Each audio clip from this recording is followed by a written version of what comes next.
We provide you the platform to turn your dreams into reality. Give wings to your aspirations with KR Mangalam University. Israel और Iran के बीच चल रहा युद्ध हर दिन एक नया मोड़ ले रहा है। अमेरिका के राष्ट्रपति डोनाल्ड ट्रंप इस मामले पर खुलकर एक के बाद एक कई ट्वीट कर रहे हैं, तो वहीं चीन भी इस मामले में कहीं से पीछे नहीं है और चीन का कहना है कि डोनाल्ड ट्रंप आग में घी डालने का काम कर रहे हैं। रूस ने भी गिद्ध वाली नजर बना रखी है, लेकिन इस युद्ध की आग में भारत के कई बच्चे, खासकर छात्र, ईरान में फंस गए हैं। इनमें से कुछ छात्र उत्तर प्रदेश के जहांगीराबाद थाना क्षेत्र के सांखनी गांव के हैं, जो पढ़ाई के लिए ईरान गए थे, लेकिन अब बमबारी और युद्ध की वजह से उनकी जिंदगी खतरे में है। दरअसल सांखनी गांव के करीब 10 छात्र जो धार्मिक शिक्षा और मेडिकल की पढ़ाई के लिए ईरान गए थे, अब वहां फंस गए हैं। इनमें से कुछ छात्र जैसे मोहम्मद अब्बास जाकरी, अजहर अब्बास, इकरार हुसैन, मुसव्विर अब्बास और मारिया जैनब तेहरान जैसे शहरों में थे। आपको बता दूं, जिस शहर को डोनाल्ड ट्रंप की तरफ से खाली करने को भी कह दिया गया था, जिसके बाद सोशल मीडिया पर कई ऐसी तस्वीरें सामने आई जिनमें लोग तेहरान को खाली करते हुए दिखे।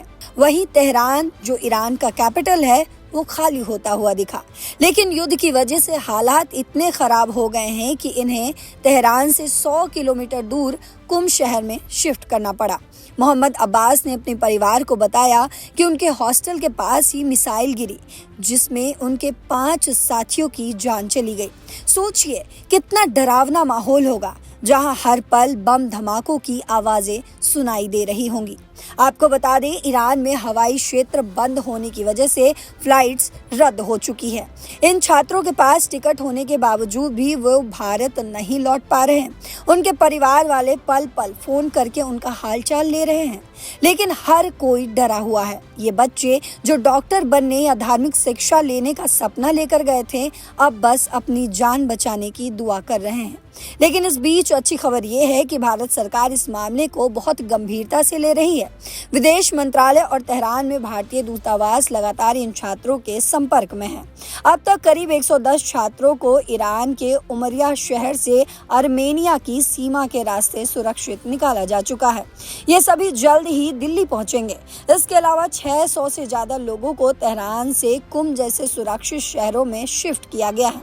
भारत सरकार ने 24/7 कंट्रोल रूम और हेल्पलाइन शुरू की है, ताकि फंसे हुए लोगों की मदद की जा सके।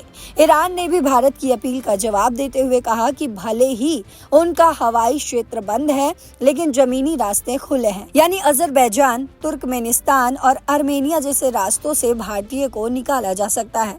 भारत सरकार इन रास्तों का इस्तेमाल करके छात्रों को निकालने की योजना बना रही है। जैसे उर्मिया यूनिवर्सिटी की एक बस को आर्मेनिया बॉर्डर तक ले जाया जा रहा है, जहां से लोग हवाई मार्ग से भारत जाएंगे। लेकिन ये इतना आसान नहीं है। युद्ध के कारण सड़कें और रास्ते सुरक्षित नहीं हैं। कई इलाकों में बमबारी हो रही है और जमीनी रास्तों पर भी खतरा है। फिर भी भारत सरकार का रिकॉर्ड इस मामले में अच्छा रहा है। 2022 में रूस यूक्रेन युद्ध के दौरान ऑपरेशन गंगा के तहत भारत ने 22,500 लोगों को सुरक्षित निकाला था। इस बार भी सरकार उसी तरह का मिशन चला सकती है, लेकिन स्थिति ज्यादा मुश्किल है क्योंकि इजराइल के हमले पूरे ईरान में फैले हुए हैं। सांखनी गांव के लोग और देश भर के परिवार अपने बच्चों की सुरक्षित वापसी की दुआ कर रहे हैं। भारत सरकार तेजी से काम कर रही है और हमें उम्मीद है कि जल्द ही सभी छात्र अपने घर वापस सुरक्षित लौट आएंगे। अगर आपके परिवार का भी कोई सदस्य ईरान में फंसा है, तो भारतीय दूतावास के हेल्पलाइन नंबर पर आप संपर्क कर सकते हैं और साथ ही उनकी वेबसाइट पर भी गूगल फॉर्म भर सकते हैं। इस खबर पर आपकी क्या राय है, कमेंट बॉक्स में जरूर बताते जाइएगा। फिलहाल इस खबर में इतना ही। देश और दुनिया की बाकी खबरों के लिए देखते रहिए दैनिक जागरण। नमस्कार।